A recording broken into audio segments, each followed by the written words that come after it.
Sa may reaksyon nimo sir sa kanang gingon nga wala reliyon makaluwas. Kung ginana manggali mong pagtuo nga wala rin makaluwas, ay ana nagsimba. Kung mo man makaluwas nga reliyon, namusimba pa man ka. Usa man mga tama gyud nga pangunahon na ngano makaingon man tanga na agi reliyon makaluwas. Naa katong tiloko ni Kristo sa Roma din sa 18. Mo to imong simbahon mga tao ni mong asa na nga semana.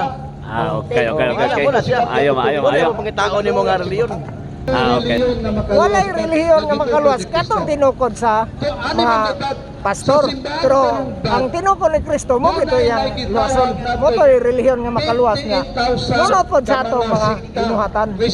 Usa gina mo na siya. Pero no may para nang madungog sa uban nga walay relihiyon makaluwas wa man sila kasabot ana.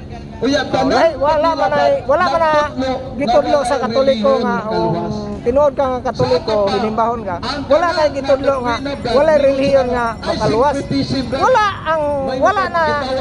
Wala relihiyon lagi nga makaluwas sa katong tinukod sa mga pastor lagi. Mo na sa bro.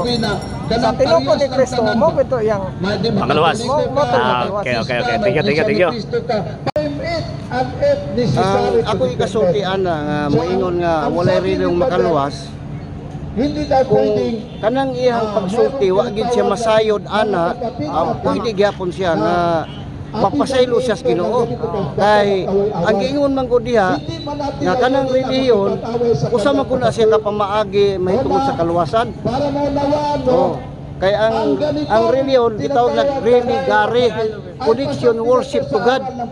So kung wala kay relihiyon, buti pa sa dili ka pwede nga makakunik ka to sa Ginoo. Ngano man kay mao man usas kriteria nga pamaagi sa Dios nga mahadol kaniya.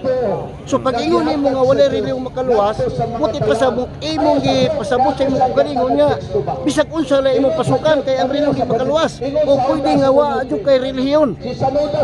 So kining mga pundok karon nga ni katap sa tibuok kalibutan, pundok sa Sabadista, pundok sa Iglesia ni Kristong Tinukod ni Manalo, pundok sa kanang tawag sa Kingdom, kanang tawag Kingdom, Tinukod ni Tibuloy.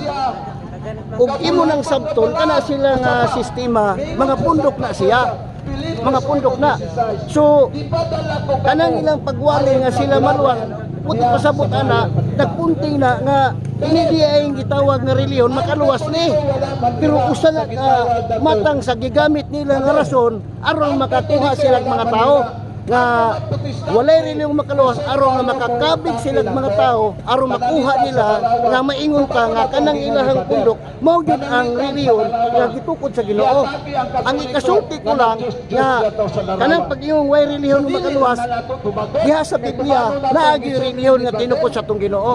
O kanang relihiyon na sumala pa diha sa atong mabasa diha sa Mateo 16:18 ang atong Ginoo si Kristo nagtukod siya og iglesia o kanang iglesia ang gitawag mao nang iglesia nga mahimo nga Katoliko. Kaya ang mini magos Katoliko makalakaw mukaylab sa tibuok kalibutan.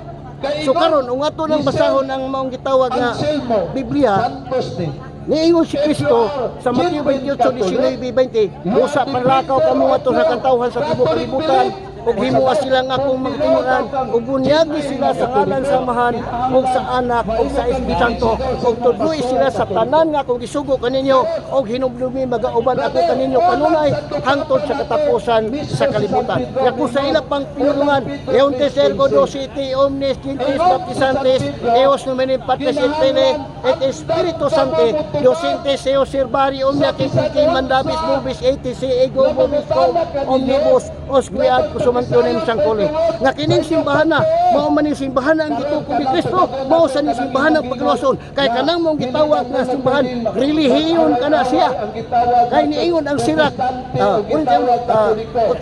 ingon dito silutan kamo nga walay relihiyon sumala atong mabasa sa Biblia sa sirak 48. Silutan kamo nga mga tawo nga walay relihiyon nga mibiya sa balaod sa labing halangdon nga Dios. Mo na giingon. So klaro kayo nga kini di ay ang gitawag nga pundok gitawag ni sa relihiyon apan ang relihiyon nga gipasabot ko mao kanang relihiyon nga gitukod ni Kristo sa Mateo 18 nga gimisyunan ni Kristo. Sabot pasabot wala gid ay di gid tinuod nga wala relihiyon makaluwas. Sayop ng pag-ingon nimo nga wala relihiyon maluwas. Kay doon na yung relihiyong maluwas. Ug katong relihiyon ng maluwas, mo nang tinukod sa tong Ginoo. Apan ang relihiyon nga imong ipasakupan, dili si Kristo may nagtukod na natural may katarungan nga di na siya maluwas. Kay kung kining relihiyon dili pa makaluwas, dili mo ngani si Kristo sa kalibutan aron pagtukod og relihiyon. Kay wa man gi ay kapusaanan ng relihiyon, kay dili man ay makaluwas. Okay. So salamat kayo sir. Salamat.